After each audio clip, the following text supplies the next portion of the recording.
What's up, everybody? It's Keefy from Ghost Cold Magazine, and you're watching my special series, War Stories with Keefy, where we last left off at episode 6. We were talking about the life and work and impact on me personally of Chris Cornell and Soundgarden. Naturally, it's been a few months. We took a little break from this series, and now we're revving up again. We're going to have another series of videos. I think what works best for me is to do these in chunks. Just to reiterate, they're not about war per se. It's just a catchy story, war stories. I also considered campfire stories or campfire tales or my life in music with Keefy, something like that. These are personal stories from my entire life having to do with either covering music in journalism, playing in bands for 20 years, which I did, my many interactions with artists as a journo, my own personal take on things in the music world, and so forth. So hopefully these will be interesting. The response to the first 6 episodes in the series was really great, and I deeply appreciate it. You can watch any of those at the playlist that I just pointed to. And without further ado, the next episode is entitled Don't Meet Your Heroes, aka How I Met Metallica. And this is not at all to disparage them per se. I love Metallica. I always have. I got into Metallica in 1985, 86, right around the time Puppets came out. Shout out to my BFF and hetero life mate, Curtis Dunlap. I heard Ride the Lightning at his house in the Bronx. And even though I had been aware of the band and I knew who Kirk Hammett was from guitar magazines, I loved heavy metal and I knew about thrash metal, but really I wasn't deep into it. I just kind of had a cursory knowledge. I was really much more of as a younger music fan. I obviously was very steeped in progressive rock and classic rock and heavy metal. And I loved a lot of pop music, and I still do. One of these episodes was about Whitney Houston, and I still love and adore a lot of great pop artists, whether big stars or one-hit wonders. For some reason, the care and love that music was made with in the 80s was just very special and really amazing. But this episode is about when I met Metallica. And I've only told this story a few times. None of the names were changed to protect the innocent or the guilty. You should know. Again, I am an unabashed Metallica fan. I will pick on them when they have failed. I will praise them when they deserve it. I love them.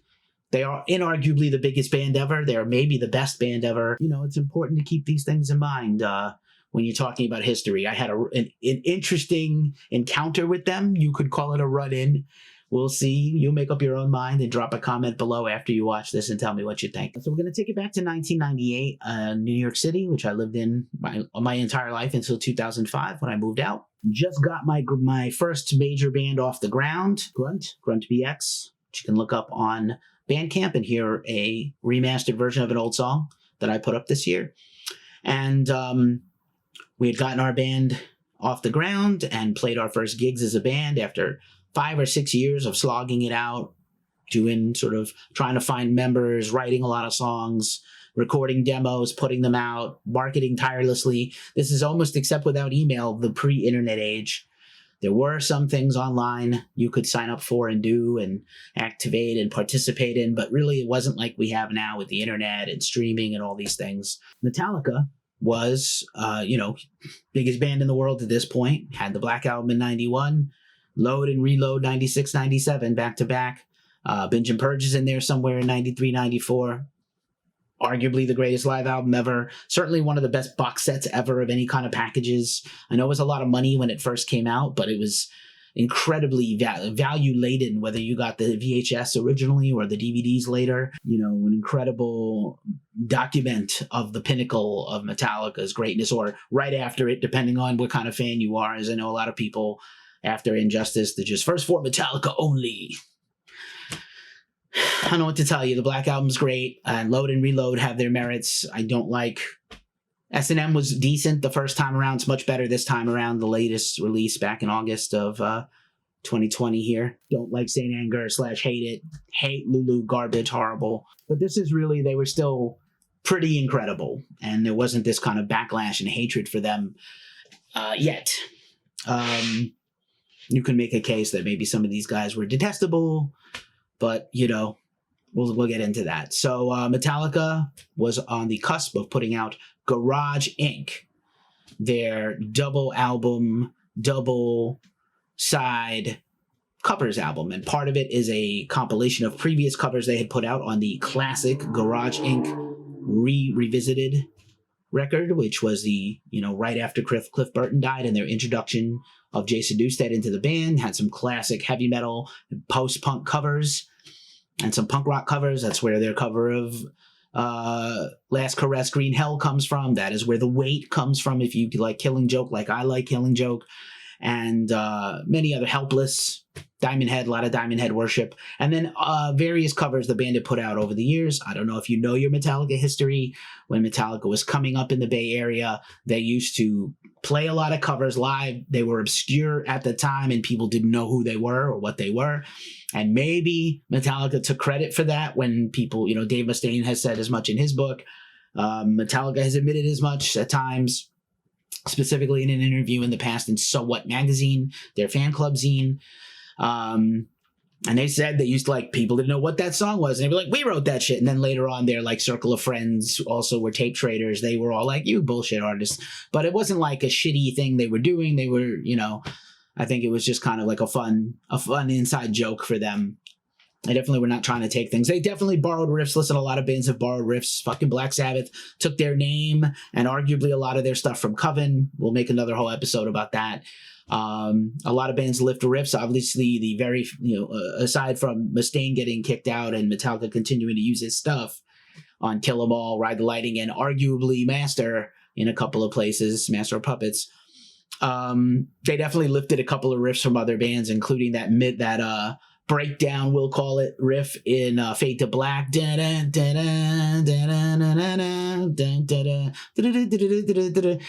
They copied that riff from another band. Everybody kind of knows that. But all right, a lot of bands do. Zeppelin did it. Everybody did it. Sabbath, Beatles, everybody. We'll get into that another time. But so Metallica was coming out with Garage Inc., which also was going to be one side of brand new covers, and then this remastered version of Garage Days Revisited, as well as individual covers and some surprises, which I'll talk about. And so they were going to do a signing. And at the time in New York City, in the heyday of the great New York City, Metallica had, New York City had a lot of record stores, tons of record stores. You don't have this many record stores anymore. And they had 2 Virgin Megastores. I don't know if you guys know what a Virgin Megastore is, or you understand the Virgin brand has music stores as part of it. It's not just airlines and cruise ships and hotels, but and phones and colas. They had music stores. This was one of Richard Branson's claims to fame. I personally love the Virgin Megastore. It was an incredible place. Both of them were huge, multi-level places with CDs, import vinyls at a time where vinyl was not a big deal. DVDs and CDs and cassette tapes. VHS was very big in the 90s for bands putting out home movies. Imports, a lot of import music on CD and vinyl, which at that time was hard to get. European metal magazines, which was one of my favorite things to get there. I definitely bought my first issues of Kerrang and Terrorizer and arguably Metal Hammer at a Virgin Megastore. Terrorizer was also sold at some of the other metal places, music metal shops and record shops that I frequented in the East and West Village. They also sold Terrorizer there for sure. And yeah, man, it was an amazing place, and was really pleased. Metallica announced they were doing a big takeover of New York City, and part of it was going to be a show at Roseland with an opening band who was going to play Metallica classics, originals, like an opening cover band, and then Metallica would come on and play a lot of covers from the album. And they were going to do a signing at the Virgin Megastore in Times Square. The other Virgin Megastore was in Union Square, where Best Buy is now. And if you know New York City at all. And so in Times Square, Virgin Megastore, it's been other things since then, since Virgin went out of business. But the way it worked was you had to go a month early. So this was in late November 1998. You had to go in October, line up, get a bracelet, pay for the CD in advance, which was like 30-something bucks for a double CD at that time. It's very high priced. And Virgin was a little marked up, to be honest, because, they probably had to import a lot of their stuff from Europe, and they charge a little more. But they had everything, and they had a lot of things like exclusive. Sometimes you would go to a mom and pop record store, they wouldn't have it. But I, obviously always tried to, there's so many, mom and pop and indie record stores, Generation Records, 13 Records, Norman Sound and Vision, Bleecker Bob's, so many places. I gave a lot of my business to those DIY and underground and family-owned businesses. It was important to me, as well as Tower Records, which I'll do a whole episode on, and Virgin Megastore. So we're going to go. We decide, okay, I tell all my friends, oh, Metallica's coming, let's meet Metallica. I love Metallica, pattern my bands after Metallica, live some of my life according to Metallica. Had to. So, we go early, a month early. We line up to get the bracelets. We pay for the record. And I think we were given we just had the bracelet and the box. Maybe we got the box. I don't think so. That's later. So we, to come back a month later. So we go to line up and get our bracelets and pay in advance. There's a lot of money. I was, a working class kid. I went to college. I had a band, and I worked a few jobs. So, it was a little bit of a struggle sometimes to pay for things like concert tickets and albums and stuff, and have a band and play guitar and buy bass strings and batteries for your pedals and all that shit. But like everybody, pay for the studio and all these things. So, a month later rolls around, and I say this all the time. In typical fashion of your friends and your friendships, you'll tell like 25 people about something cool. I'm not the kind of person that keeps things selfishly to myself. I told all my friends, and at the end of the day, 4 of them showed up, or 3 of them showed up plus me is 4. So as the girlfriend of my drummer from my band, Grunt, who is our de facto manager, although I was really the manager and the brains behind the band, but whatever. Her friend and a mutual friend of the band's and mine. Shout out Chris Ward. Miss you, dude. Love you, dude. And we get ready to go. The day is rolling around. It's right before Thanksgiving, so it's bitter cold in New York City when we used to have actual seasons of winter, spring, summer, and fall. And it was brutal cold. Times Square, which even though it seems crowded to you, it might have a lot of body heat when you're walking around it personally. It's still like a wide open street and avenue, and it's a lot of wind. I don't think I sleep that much anyway, even now. So I barely slept. I was so excited. We got up at like 2 a.m. We drove down to the city, or took the train to the city. We all met online. We were like 14 or 15 deep, our little crew. We had like hot cocos. Store didn't open until, I think their employees started showing up at like 6. And they didn't open up until 8. And we weren't going to meet Metallica until 9, like 10 or 11. This is fucking nuts that we were out there for like 4 or 5 hours early. 5-6 hours early. But this is how much we love Metallica. So, we got our bracelets. We're online. I think we were all pretty underdressed. I seem to remember I was wearing like a hoodie. Everybody's in Metallica shirts or metal shirts, whatever metal shirt they wanted to wear to be cool. And you were allowed to bring 2 items to be signed by Metallica, each person, no more than 2. Some people still brought a bunch, and I don't know if they got their shit signed or not. You were allowed to get the booklet signed and 1 other personal piece of memorabilia. What do you bring? What do you bring to meet your heroes? I've done about records. I had 1 vinyl back then. I had all the CDs, tapes, Metallica merch. I had shirts. I had tour books. What could I bring? Magazine cover.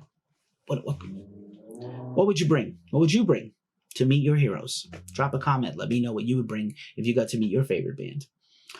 I decided on Mother's Day 1988, my mother, rest in peace, bought me my very first bass guitar, a Fender Squier Stratocaster bass. Or not a Stratocaster, but a Fender Squier bullet bass, actually. And I learned all my Metallica songs on there, all my Led Zeppelin, all my Black Sabbath, all my Thin Lizzy, all my Pantera, all my COC, Slayer, everything. Queen, you name it, Tool, I learned it on the bass. And I had that bass and only that bass for a long time. And I didn't actually get a second bass. I think I bought a bass off of my drummer's brother. Shout out Eric Kelly, also a very fine musician. And I may have picked up another couple of basses along the way, but I had that bass first, and that was my only bass for a long time. And I had festooned it with Metallica stickers and one cool COC yellow and black logo sticker. They're very popular. Proto late 90s logo. And I was like, I'm going to retire this bass. And my mom had passed away the year before. I was like, I'm going to retire this bass permanently, have Metallica sign where the stickers are on my bass. Cool, right? I take the strings off, bass, booklet for the Metallica in my mind, ready to get signed. We go get online. We wait to get in. Immediately, the first security guard, and a lot of people had guitars, right? A lot of people had guitars. No case. Some people just had a guitar in their hand. Wasn't even a Metallica guitar or anything, just their guitar. They wanted to get it signed by Metallica, which I think is still pretty cool. And so, thanks, Brooklyn. And so we get in finally. We're freezing. It's warm in the store. We finally get in the store, or the line starts to snake into the store. Virgin Megastore is 4 or 5 stories, and Metallica's in the basement, or they're going to be brought into the basement. So we're waiting to get brought downstairs through the store. We're inside finally. And some security guard is like, I don't know what's in that case. It's like, my bass to get signed. It's like, all right, you're going to have to show that to somebody sooner or later to get checked. I'm like, all right, fine. I'm ready for anything. Just ready to meet my heroes. All excited. We get in the store. I think they had closed the bathroom to the public. Very poorly thought out to have thousands and thousands of people show up to meet a band and not have a public restroom, but okay. I think we had to pee the whole time. It's like fucking uncomfortable. No end in sight to hold that pee. But anyway, we finally get led through the store, downstairs, down and around the labyrinth style store. And we get to the basement. And again, we're in the first like 24 or so, maybe first 3 dozen people to meet the band. And you see a giant black curtained dais where they're going to lead the band, and a bunch of Sharpies. And we're like looking from the back of the store, from the corner of the store. And they show up, big, claps and woos and Metallica and all that shit. And it was an electric feeling, man. It felt fucking unbelievable that this is real. Like, we're about to meet. And listen, like, I have met many celebrities. Like I said, some of these, I met Ozzy Osbourne, I met Whitney Houston, I met Whitney before this, Ozzy later. I met a lot of bands just hanging out at shows, side door, autograph hunting, and, like my first journo forays, which would come later. But I had always had good fortune meeting bands and good experiences and no bad experiences. Almost nobody was ever a dick to me. And some of these people who've been wonderful to me, I remembered that all my life when they were wonderful to me. So, I'm that kind of person. Like, if somebody treats me well, I'm honored that. And so we get ready to meet them. We're getting closer and closer, and they're sitting across the dais from left to right: Lars, Kirk, Jason Newsted, and James. And we start to see them, and they look like very Load era Metallica. Short hair, a lot of eyeliner, guy liner, black fingernails on a couple of these guys. Very fancy shirts, not like working class guys anymore. For many years, Metallica was just all black, no tattoos, long fucking hair. And that's whatever, man. Like, people cut their hair. I didn't really care. Jason cut his hair first. He's like the most metal fucking dude alive at one point. And even still, no one would ever question that dude's credibility or anything. They cut their hair. So what? I know a lot has been made in the news just recently about Max Cavalera cutting off his dreadlocks after like 23 years. Who gives a shit? It's just fucking hair. Whatever. Everybody there was fucking pumped. Nobody was, all smiles. Everybody was singing Metallica songs while we were waiting. We started doing the Die Die chant, and they looked a little tired. In retrospect, they were, they're like, 40 something at this time, or late 30s, early 40s at this time, late 90s, late 30s, probably, all those guys. And, we were getting to meet them. So a security guard sees me with my guitar case, and he stops me. He's like, let me see what's in the bag. This is my bass guitar. He's like, okay. He unzips the bag, checks the bass, pulls the bass out, checks the case. What's in this case? I was like, I don't know, bass guitar stuff. I had forgotten. Bird-brained in my furor to get to meet my heroes. I forgot that I left like all my bass stuff in the case. So tutor, tuning pegs, wire cutters for the bass strings, extra bass strings, probably a couple of packs because I used to play really fucking hard and sometimes pop a string over time, practice constantly. So, you just break strings. And pedals, batteries, whatever I had it with me. And he's like, what's in this? What's in this one? All right. So he's like, don't zip the case back up. Keep it open and take it. And funny enough, he was kind of hassling me. He wasn't going to let, other people just had guitars and I had mine in my case. So I didn't drive down. I came, like, what am I going to do? I had it on my case. And when I pulled it out of the case, I jabbed the guard in the forehead. And he was like stumbled back for a second. So for him giving me shit, the universe popped him one in the head with my fucking guitar. Sorry, guy, wherever you are today. You had a hard job. No need to hassle the kids who were just there to meet the bands. I understand their security is everything and their safety is everything, as we would find out later in life with many things. We get ready to meet them. We're a few people away and it's like, wow, there they are. This is cool. They're just a little on the table, seated a little bit high. So just a little bit more than eye level to look up to see them. And I'm second out of my 4 friends. So we get up to meet Lars. Hey, Lars, how you doing, man? Congratulations. He had just had a son. I was like, congratulations on being a dad. Thanks so much for this. I've been waiting for this covers, remasters, and new covers all my life. I love Garage Days. Thank you. Super cool. Kirk is great. And, very much like you see him in the Load album cover with his very short curly hair and lots of lipstick and guy liner and eyeshadow and dope. He's dressed pretty well compared to the other guys. He's wearing like a, winter pea coat and he's got little fingerless gloves and he's signing stuff. And his pen is like running out of ink and he starts to sign my guitar on the body, on the lacquer finish of the body, not on the pick guard, which is all white, on the stickers, which you could draw over. Like, I was like, dude, you've signed 1 million guitars. Why are you trying to sign the body? It's going to wipe right off. And then it wouldn't write. And he's like fidgeting with the Sharpie. And the guard starts pushing me along. Move it, guy. We got him hold up this line. And Kirk goes, wait, I'm signing his guitar. You can't make him go. Give me a Sharpie that works, somebody. So he takes a Sharpie and he writes and he signs the infamous Kirk Hammett. He shook my hand with his tiny little fingers and he was sweet as can be. And I always remember that he did not let the guard shove me along and skip missing his autograph.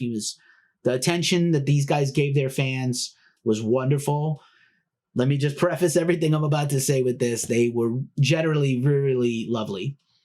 Newstead sees the bass and his whole face lights up like a kid, like when I used to get a Kiss doll for my birthday or when I opened a present.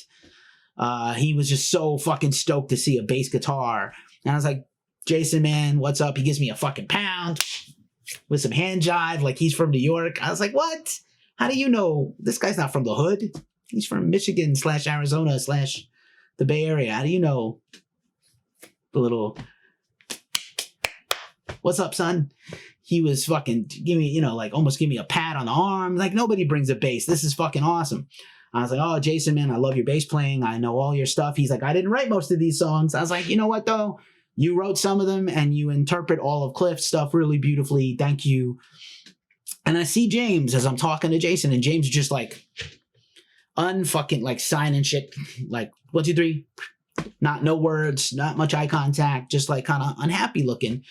And it really put me off. It threw me off my game. And I don't know why it did, but I was like, why is this guy upset? Like, I didn't understand. And, now that I think back on it, they flew all night from the West Coast. They did Stern at like 4 a.m. They all had coffee cups. Maybe I should have been a little more chill about their demeanor. They had to sign thousands of autographs. We were the first batch of thousands of people, dude. A few thousand people that came to this thing. And they had a show later that day. I'm sure they had press interviews and, who knows if they could get a nap, dinner, or whatever. Long day. The show at Roseland was like from 8 till 11. I got shut out of that. I wasn't going to get to go. I didn't have tickets. So this was everything. And I see James, man, and he's just so fucking, his just stank face, just like, unhappy to be there, man, and it really disappointed me and made me mad. So I was like, I'm gonna fuck with this guy a little bit. Maybe not the best thing to do in hindsight, to fuck with your hero. And James legitimately is one of my heroes. Some of my singing in bands, some songs I've written are all because of the greatest frontman in metal history, James Hetfield. And so, but I know in the 90s, especially the late 90s, they did not like to hear about Jason participating with other bands. And they did not like to hear about him performing with other bands. And so I was like, oh, I'm going to mention something that maybe, you know, tease him a little bit. I was like, hey, James. He sees me, has finished assigning the kid, and got my friend in front of me. He looks over to me, what? Did you hear Jason sing on the new Sepultura album? It's awesome. Immediately, James goes red. And Jason turns his face to James and laughs in his face like, like, yes, he was excited that I brought. He's like, you should let Jason sing more on the next Metallica album, man. He would be a great compliment to you. And James is just like, oh, this fucking guy. He's like, I'm not signing your guitar, man. I'm not signing it. I was like, oh, come on, James. I'm just teasing you, bro. You're my hero. I'm sorry, buddy. He was really mad. And he's like, okay, fine. JYMZ. And that's it. It was over. I met them. I probably shouldn't have busted his balls, but I did. Again, in hindsight, they were probably grouchy, and I shouldn't have teased them. But as other people have said to me over the years, you know, if James Hetfield can't take a little teasing from a fan, maybe he's in the wrong business. But Newstead was wonderful. Kirk was wonderful. Lars was mad cool. And I met my heroes. Sometimes I say, don't meet heroes because they're going to disappoint you. The vast majority of people I have met in my fandom and in my career have been absolutely wonderful to me. Some of them have been amazing. Some of them will be future stories here. I probably shouldn't have cheesed off James. I do regret it a little bit now, but it was an incredible experience meeting them. And, you know, again, the album was, I had amazing, I know a lot of people love Whiskey in the Jar. I love Thin Lizzy. It's not my favorite Thin Lizzy cover, to be honest. I would have liked them to cover something a little more obscure like they did with Blois to Cult, Astronomy. I love Garage Inc. It's a covers album, so it's not high up on the hierarchy of Metallica greats, but, you know, it's a lot of fun. There's a lot of great performances. They remastered or remixed the original Garage Days re-revisited. They included their live covers from the Lemmy birthday party they did at the Whiskey A Go-Go. So they did like Damage Case and Stone Deaf Forever and Too Late, Too Late. Amazing shit. You know, and then the next Metallica record is a year later was S&M. So like, you know, at a certain point, Metallica was doing stuff no one else could do. Play at the Arctic Circle, record with a symphony, which now a lot of bands have done and other bands have done before them, but like Metallica big, you know, like everything is Metallica big. No rules but Metallica rules. So, you know, overall, this was a great thing. I had a great time, but I wanted to share this story, this War Stories with Keefy episode. They say don't meet your heroes. In this case, it was cool that I did, but sometimes they'll disappoint you. Sometimes they won't. I hope if you meet your heroes, they're not disappointing and they're awesome. Drop a comment if you want to and let us know some of your favorite interactions meeting your favorite bands. I'm Keefy from GhostCultMagazine.com, and we're out.